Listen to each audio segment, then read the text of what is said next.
Boa noite, desejo que todos estejam bem. Vamos nós para mais uma aula de número 11 da nossa disciplina Ética e Educação, Meio Ambiente e Ecologia, nossa disciplina dupla. Então, na nossa aula anterior, nós conversamos sobre o projeto de ética na educação infantil. Hoje tendo aí como data dia 12. Então vamos. Eu trouxe hoje um tema, não sei se vai dar tempo de trabalhar todos os slides, mas é sobre a ética na formação profissional. Então nós, enquanto profissionais, como que nós temos desenvolvido em nós, dentro do nosso grupo, a ética? Inquietações sobre os valores éticos, enfocando a ética e o ser humano, nos impulsionou a desenvolver o presente trabalho. Esse é um texto, né? Uma tese desenvolvida sobre a ética na formação profissional. Então, é isso que se refere aqui.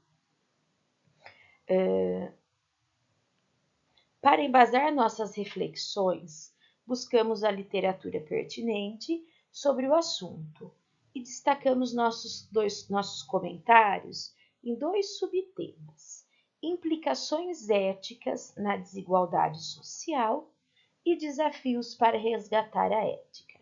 Então, nesse texto, nós vamos conversar sobre dois assuntos importantes, que é ética na desigualdade social e desafios para resgatar a ética. Vocês podem falar, mas Raquel, tá difícil acompanhar, porque cada hora você fala de uma coisa. A ementa desse curso, gente, ela é assim mesmo. Eu tenho que trabalhar com vocês a ética dentro das várias esferas. Ética na educação, educação infantil e educação fundamental. Ética enquanto indivíduo, enquanto profissional e também a ética no meio ambiente. Então, o que nós conversamos na aula anterior, lógico que tem a ver, porque é o mesmo assunto, mas hoje é uma abordagem diferente, tá? Destacamos o pensamento de que a ética na sociedade atual encontra-se disseminada, e pouco consistente diante da deturpação de valores.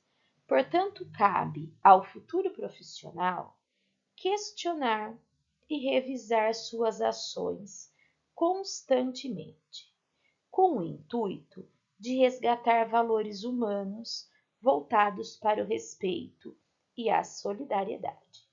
Diante do exposto, consideramos estar na ética a luz para guiar as mudanças em nossa sociedade, que poderão servir de base para construir uma sociedade mais justa e digna para todos. Então, a discussão em cima desse texto, gente, já existe a determinação aqui, a identificação que a sociedade, ela está doente nos valores, não é? Doente nas relações, doente na convivência.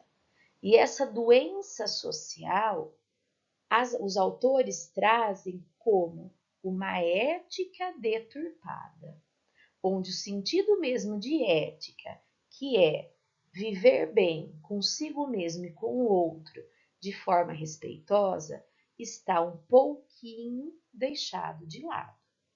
Então, por que ele coloca futuros profissionais? Porque é um texto para se trabalhar na pedagogia, correto? Então, nós, enquanto professores, o que a gente já conversou na aula anterior, que hoje a escola, ela, independente do nível de ensino que está, não se passa mais apenas conteúdos, mas sim o desenvolver do estudante de forma global. Esse indivíduo ele tem que estar preparado e sabendo o que está acontecendo para poder agir no momento certo, frente os problemas, as situações que acontecem, mas também na ideia de melhorar o ambiente social. A escola não adianta.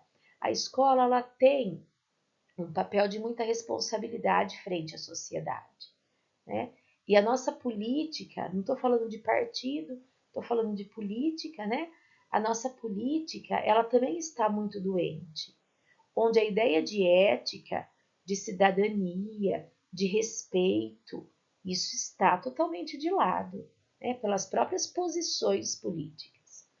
Quando existe um desvio de dinheiro, um roubo imenso de valores da saúde, da educação, de qualquer área do sistema público, o que significa isso, né?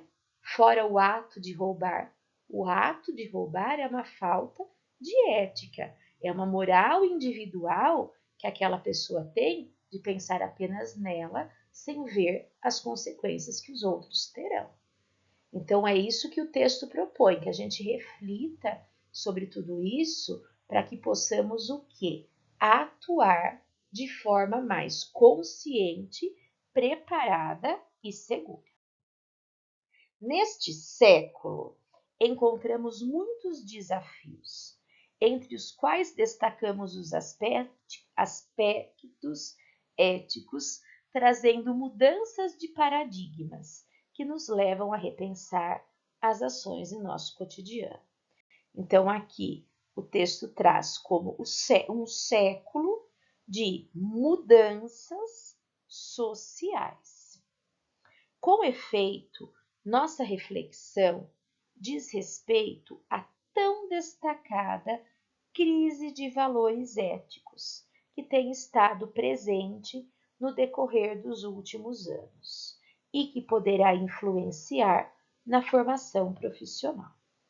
As pessoas, seja qual for a origem, têm vivido sob a influência dos aspectos éticos disseminados na sociedade. Constatamos a valorização dos bens materiais e da obtenção de recursos financeiros em detrimento da sociedade e do respeito ao outro. Então, aqui nós temos um pouquinho do que eu conversei anteriormente com vocês, que é o quê? Né? As ideias diferentes. Mas Raquel aqui fala de século. Nós sabemos que sempre, desde que o mundo é mundo, como a gente fala, sempre houveram pessoas ruins que pensaram só em si, né? Haja visto as guerras mundiais que aconteceram, né? Haja visto tanta coisa de violência que a gente conhece dentro da nossa história enquanto país, enquanto mundo. Sim, aconteceram, sim. Só que atualmente o que se vê, o que se pensa é uma crescente muito maior em tudo isso. Tanta coisa que faz parte de um passado deveria ter sido o quê? As consequências de tudo isso. Algo para se refletir, para se pensar e não se repetir. Como que eu conversei com vocês na aula anterior do projeto. Só que o que a gente observa? Que mesmo frente a tantas desgraças, a tantas atrocidades, que muitos fatores, muitos momentos deixaram para nós, a sociedade não vê isso como um aprendizado. E a sociedade repete aquilo que em outros momentos, que outros povos fizeram e que deixaram tantas marcas negativas. Os valores de amor, de solidariedade, eles estão sendo cada vez mais extintos, em nível família, em nível trabalho, até mesmo, muitas vezes, em nível pessoal. Então, é essa reflexão que esse slide traz para a gente. Destacamos os avanços científicos tecnológicos como contribuintes para o individualismo e o antissocialismo de pessoas que utilizam de forma inadequada. Quanta coisa ruim as tecnologias trouxeram, cyberbullying, por exemplo, consumismo desenfreado, né? A falta das relações, o quanto a gente observa, gente. Ontem mesmo, eu fui com meu pai e com minha mãe tomar um lanche à noite e a gente estava observando. Eu também estava com o celular. Eles não, mas eu estava. Só que eu ainda conversava com eles. Mas nós observamos quantos e quantos casais, jovenzinhos, né, jovens, chegavam, cada um com seu celular, faziam um pedido e nem se olhavam, né? Isso, esse individualismo, a tecnologia contribuiu. E o individualismo traz o quê? Uma dificuldade maior nas relações. Atrelado a esse panorama, encontramos o culto ao corpo e a longevidade da população, influenciando a mudança dos hábitos e estilos de vida. Em contrapartida, ainda temos pessoas vivendo em condições miseráveis. Então, muitas vezes a gente acha que toda essa questão de miséria é mentira e não é. Mas, Raquel, como que eu vou resolver isso? Gente, muitas coisas que nós estamos conversando aqui, elas são de cunho político. A nossa responsabilidade aqui, ela é indireta. Só que quando eu falo em responsabilidade indireta, quando eu falo em responsabilidade indireta, seria interessante que a gente tivesse a clareza que governantes, por exemplo, somos nós que escolhemos. E isso, o voto, a escolha, também tem que ser pensada sobre um âmbito ético. É preciso que tenhamos mente aberta para compreender a dimensão da ética e sua dinâmica no mundo e com as pessoas de diferentes culturas. Vai, gente. Sendo necessário um olhar para uma ética de complexidade, de cumplicidade e da compaixão. Requer que repensemos as ideias de prudência, temperança e desprendimento. Essas palavras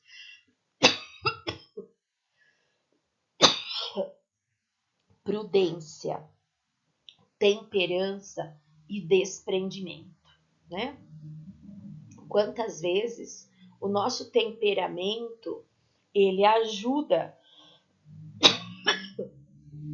a que sejam feitas e tomadas atitudes e decisões erradas. Se eu fosse um pouquinho mais calmo, se eu falasse um pouquinho com mais jeito, eu teria evitado uma discussão, por exemplo, né? Então, muitas vezes a gente não pensa nisso. Aqui nós estamos falando, gente, da questão profissional, não pessoal. Então, será que eu, né, com o meu temperamento, eu não posso melhorar o meu ambiente? Será que tudo eu preciso responder de uma forma grosseira, de uma forma crítica? Isso que é a temperança. A temperança, a prudência, né, gente? A gente reconhecer, a gente pesar os dois lados e o desprendimento. O desprendimento não é só de bens materiais, mas até o desprendimento daquilo. Deixa, não sou só eu que preciso ter razão, né? Se é para evitar uma situação ruim, uma situação que vai trazer um desconforto, tudo bem, não preciso ter que a minha opinião seja sempre a aceita. Diante das mudanças que ocorrem na sociedade e os valores que nelas são cultuados, é inegável, por exemplo, a dimensão ética do trabalho educativo, mas seria tão absurdo quanto injusto exigir dos professores virtudes éticas maiores do que as da sociedade, a qual lhes dá a incumbência de ensinar. Eu acho maravilhosa a frase desse texto. Por quê? Nós somos professores. Só que nós, enquanto professores, também estamos numa sociedade que conduz o nosso papel. Então, jogar só para o professor uma responsabilidade de mudança social é, como diz aqui, um absurdo, não é?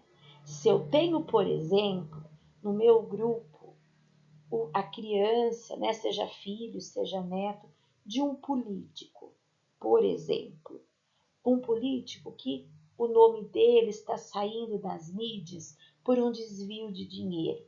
Às vezes um desvio de dinheiro de merenda, às vezes um desvio de merenda de dinheiro da saúde, não é? Como que o professor pode mudar essa situação? É uma coisa praticamente impossível, né? Então, por mais que trabalhemos com os estudantes a ideia das virtudes éticas, nos deparamos sim com questões maiores a tudo isso. É esse exemplo que esse parágrafo traz. Assim, queremos estimular questionamentos concernentes à formação do profissional na sociedade, enfatizando a ética como condição primordial para os futuros profissionais. Haja vista que a ética acontece no interior do ser humano e se verifica a partir do momento que questionamos a ação ou a condução da prática, ou que se pretende praticar, como uma maneira de controle interno da ação humana. Então, essa frase também é maravilhosa, porque explica para nós o seguinte, que nós, enquanto profissionais, enquanto pessoas, antes que profissionais, nós temos os nossos valores. E nós temos que entender que os outros também têm. Só que nós testamos a prudência, né?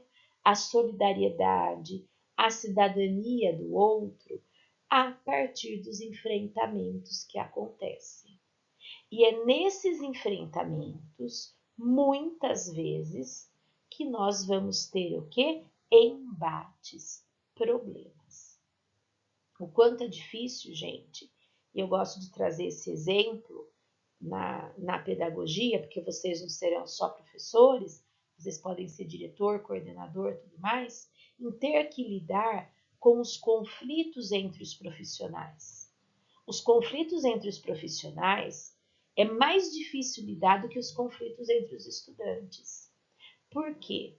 Porque muitas vezes, pela falta de um autocontrole, a pessoa acaba colocando para fora tudo que ela tem dentro. E tudo que ela tem dentro, que ela colocou para fora, são completamente diferentes do que o colega com quem ela se desentendeu tem dentro e também colocou para fora.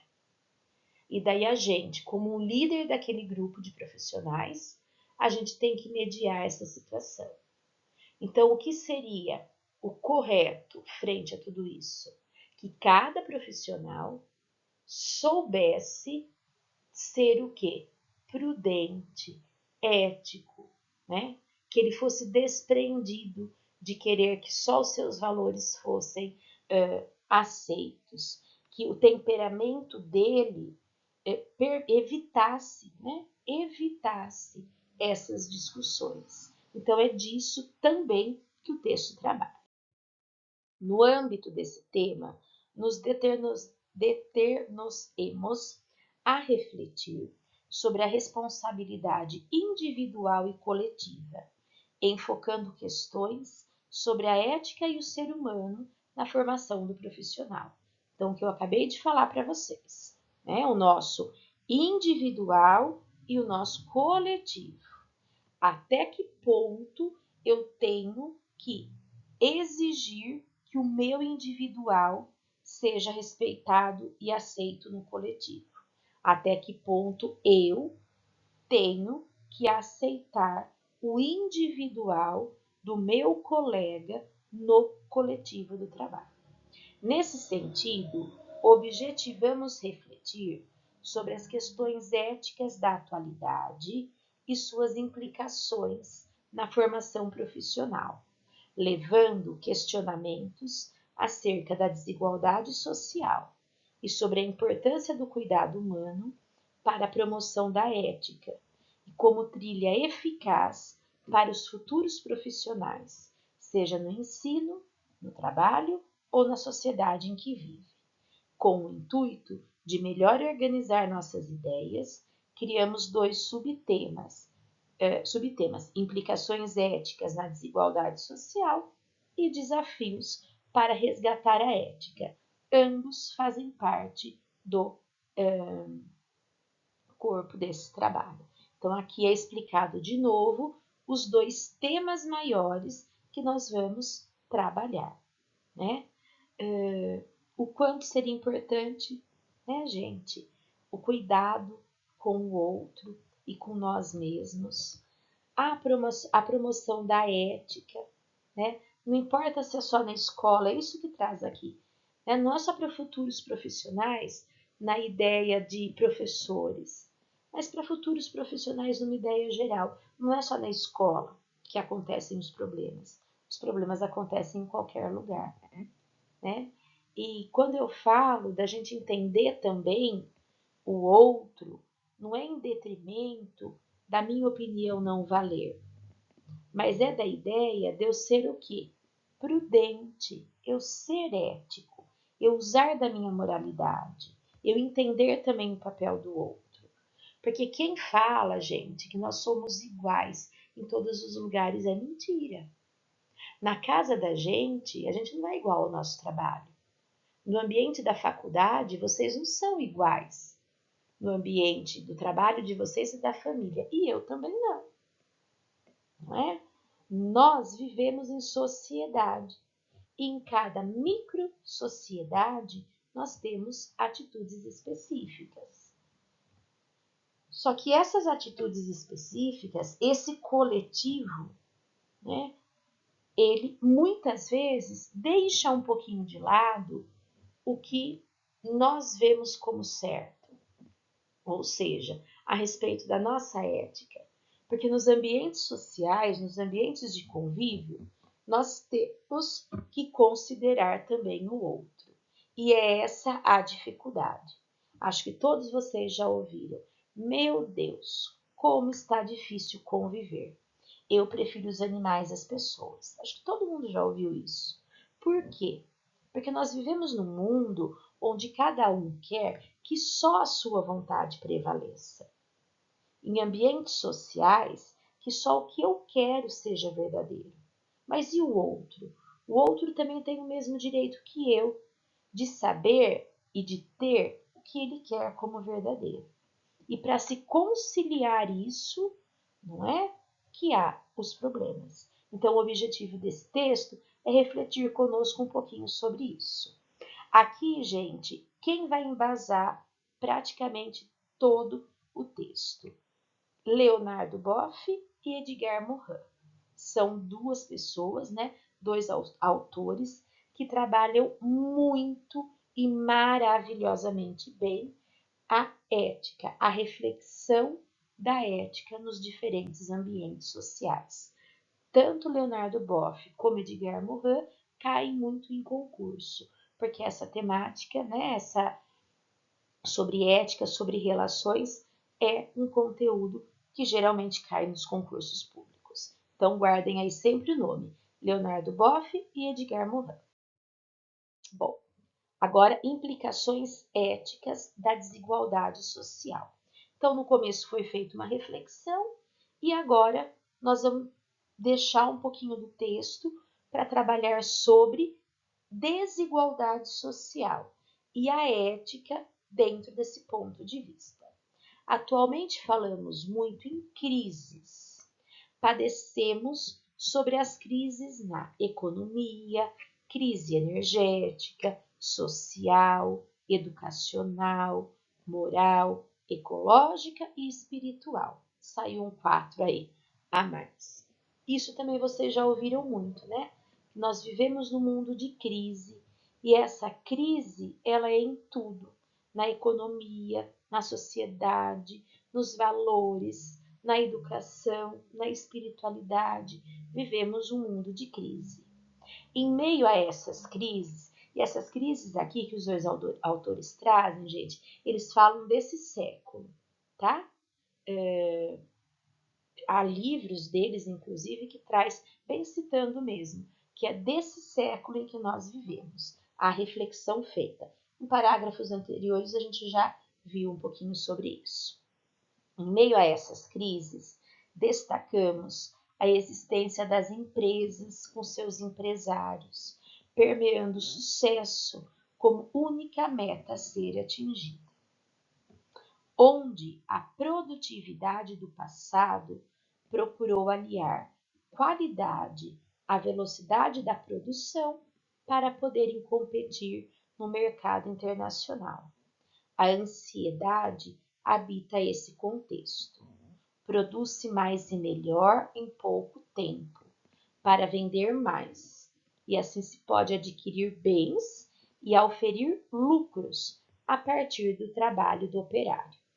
Entretanto, sobram operários, pois o crescente número de máquinas reduzem a mão de obra humana e aumentam a produção e, consequentemente, o lucro. Então, aqui os autores trazem uma reflexão social do mundo do trabalho, né? E esse mundo do trabalho, onde os empresários precisam de cada vez mais lucro. Esse lucro é independente do que ele faça para ter, correto? E gerar lucro significa muitas vezes perder a mão de obra para as máquinas. Então as máquinas, elas produzem mais em menor tempo e empresariamente isso gera mais atingimento de objetivos, ou seja, gera uma produção maior, e uma produção maior em menor tempo significa mais lucro.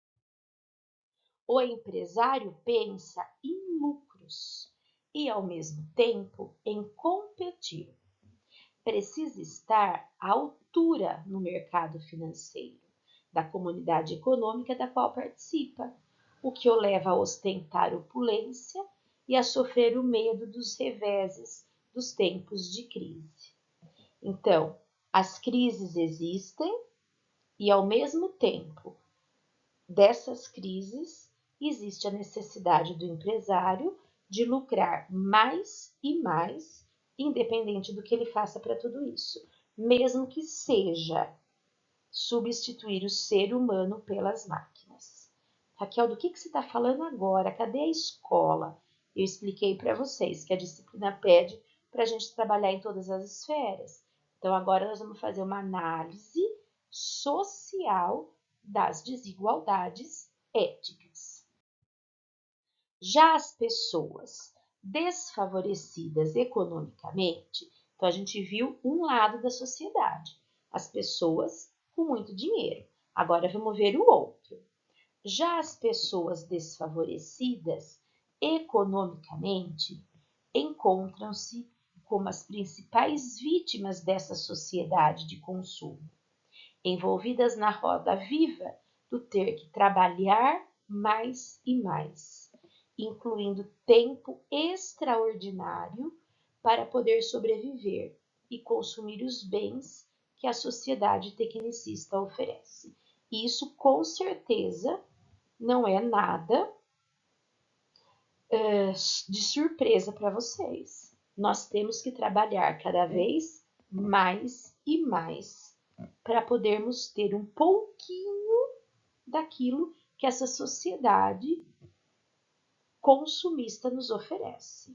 Trabalha mais e mais para comprar mais. O tempo passa e ele compreende que lhe falta cada vez mais. Falta tempo para viver mais e melhor com a família. Falta o conforto tão almejado. Além disso, ressente-se da falta do essencial: moradia, salário mínimo, salário digno, perdão, e boas condições de trabalho. Então, trabalhamos mais e mais para comprar aquilo que os empresários colocam nas nossas cabeças que nós precisamos ter. E quando a gente para, o que a gente pensa? Eu estou dentro dessa bolha.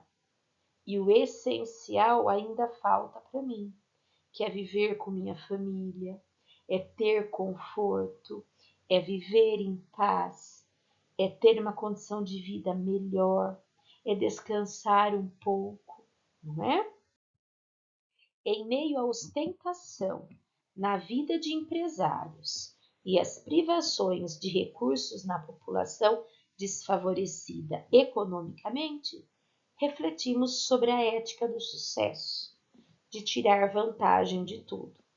Numa sociedade de consumo, como as atuais características que leva a crises profundas, instalando-se um mundo novo, mundo das incertezas, dos blocos econômicos, da redefinição da ordem mundial.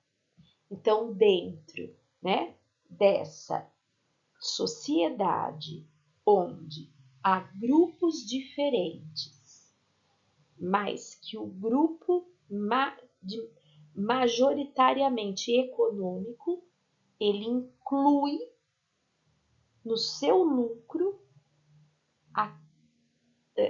como que eu vou dizer para vocês? Ele inclui no seu lucro o nosso consumo, né? E esse nosso consumo, muitas vezes é o que está fazendo com que a gente esteja cada vez mais e mais em crise. Então, é uma alavanca, né? É uma engrenagem, ou melhor dizendo, onde se produz cada vez mais as crises, sendo elas crises de diferentes gêneros. Lembrando que em tudo isso que eu estou dizendo se inclui os nossos colegas de trabalho, os nossos estudantes e os pais dos nossos estudantes.